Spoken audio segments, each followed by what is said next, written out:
Hello tout le monde, j'espère que vous allez bien. Je suis trop contente de vous retrouver pour ce tuto couture dont je suis un petit peu fière, je vous avoue. Je vais vous montrer comment réaliser cette trousse qui s'enroule et grâce à un élastique qui permet d'être tenue toute seule debout sur votre bureau aussi. Moi je trouve ça très pratique parce que quand vous l'ouvrez, elle est sur votre bureau et vous voyez toutes les couleurs que vous avez d'un seul coup d'œil, et en plus bah, forcément elle est exactement personnalisable, c'est-à-dire que si vous avez des marqueurs un peu épais, et ben vous pouvez faire des encoches pour les marqueurs épais, et puis après pour les marqueurs plus fins, etc.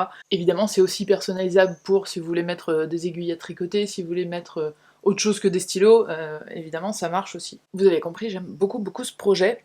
Et il faut pas énormément de tissu, les fournitures sont assez simples. Je vous mets toutes les tailles ici. Il vous faut en gros un morceau de tissu, du thermocollant un peu épais, ou alors s'il est fin, il faut juste un peu plus grand, et un élastique de largeur à peu près 2 cm, 2 cm et demi.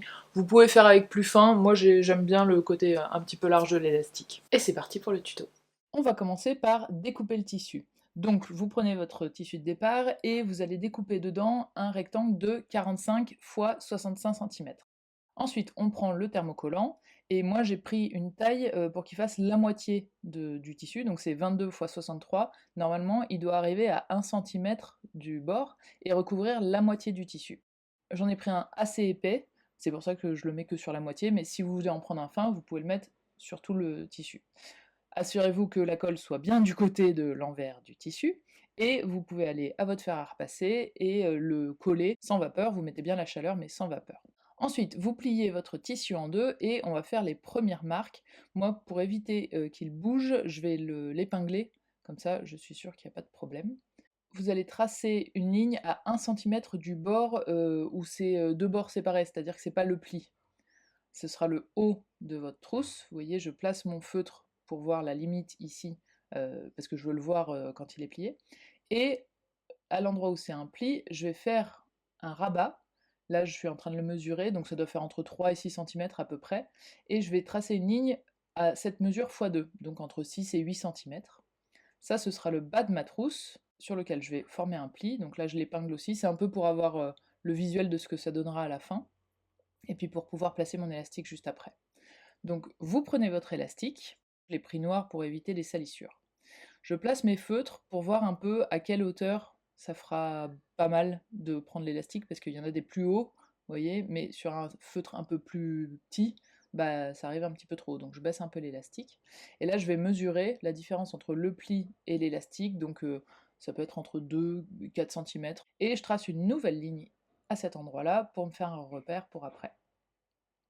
Merci les gars. Et là, c'est le moment de tout défaire parce que nos lignes vont enfin nous servir pour commencer la couture. Donc on déplie le tissu, c'est très important, il faut coudre que sur une face.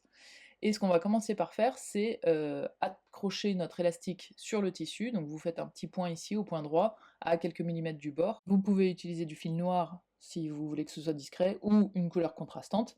Moi je préfère du noir parce que ça cache un petit peu mieux les petites erreurs, on ne sait jamais. Voilà, j'ai fait mon point, et maintenant je vais faire un deuxième point à 2 cm, 2 cm et demi à peu près, juste pour fixer l'élastique, donc pareil, vous faites une petite ligne droite. Ensuite, je le plie pour avoir un meilleur rendu visuel, pour voir un petit peu plus ce que ça donne, plus facilement. Et je vais venir mettre mon premier accessoire pour lequel je vais faire une place, c'est mon équerre. Donc je la mets là, ici c'est plat donc c'est assez facile. Je repère le coin ici, et je vais faire une première couture droite, parallèle au bord, hein, je ne vais pas la faire pencher. Je fais mes repères, et ensuite je vais prendre un feutre, et je veux faire entre 10 et 15 encoches pour ce feutre. Donc je vais faire des petits traits, vous voyez, tous les centimètres à peu près. J'en ai fait 15, ça me fait mes repères.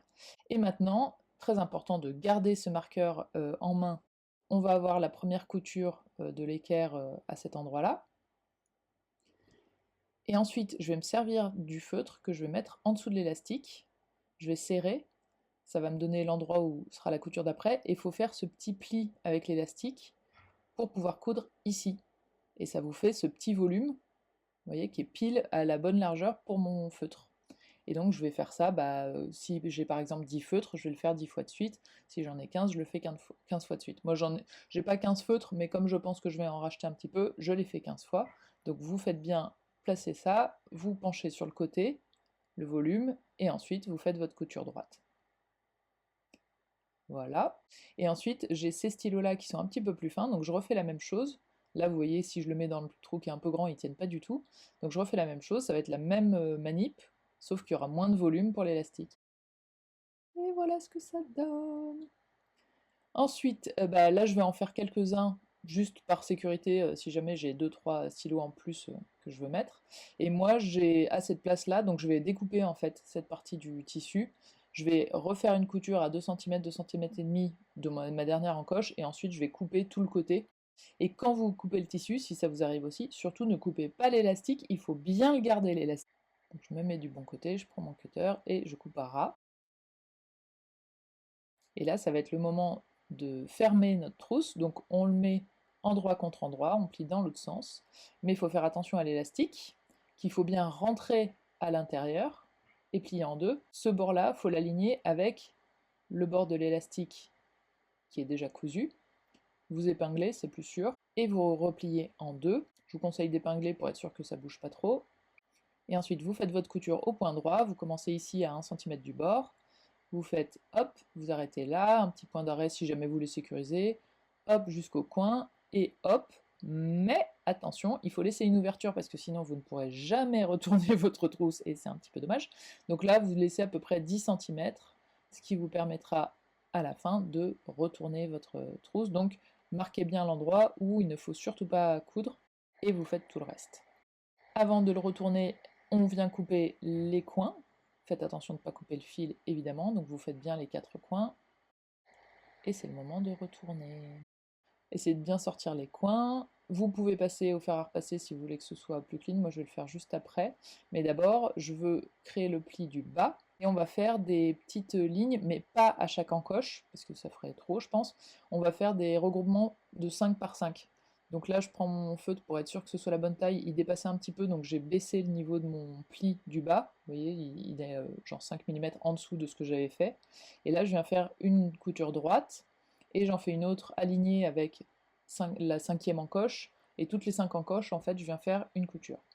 Si vous voulez que ce soit plus discret et que ça n'apparaisse pas sur l'arrière de la pochette, vous pouvez faire cette couture à la main, en faisant attention de ne pas prendre la dernière couche de tissu, mais moi j'avais la flemme, donc je l'ai fait à la machine, et ça vous donne ça. Et maintenant, on va fermer la petite ouverture qui reste, donc vous assurez bien que le tissu est bien replié sur 1 cm, et vous venez faire une surpiqûre que vous allez pouvoir aligner avec la petite couture qui est là, qui est déjà faite, donc vous continuez ça, et ça fait un truc décoratif, mais voilà, ça fait une finition sympa. Si vous voulez faire une surpiqûre en haut, vous pouvez, moi j'ai pas eu envie, mais ça peut vous permettre de regrouper les deux couches ensemble. Et maintenant c'est le moment de prendre vos petits ciseaux et d'enlever tous les petits fils qui dépassent, et il devrait y en avoir pas mal normalement.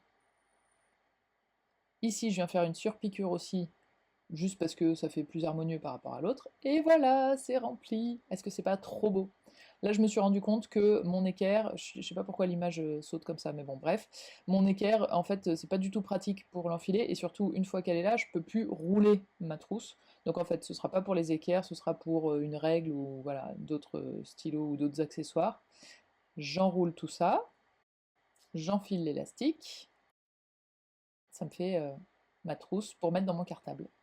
Et voilà, j'espère que vous l'avez fait et que vous avez une trousse trop belle.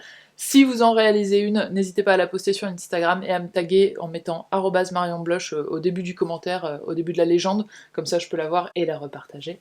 Je vous souhaite une très belle semaine et je vous retrouve lundi prochain, 8 h du matin pour la prochaine vidéo. Ciao!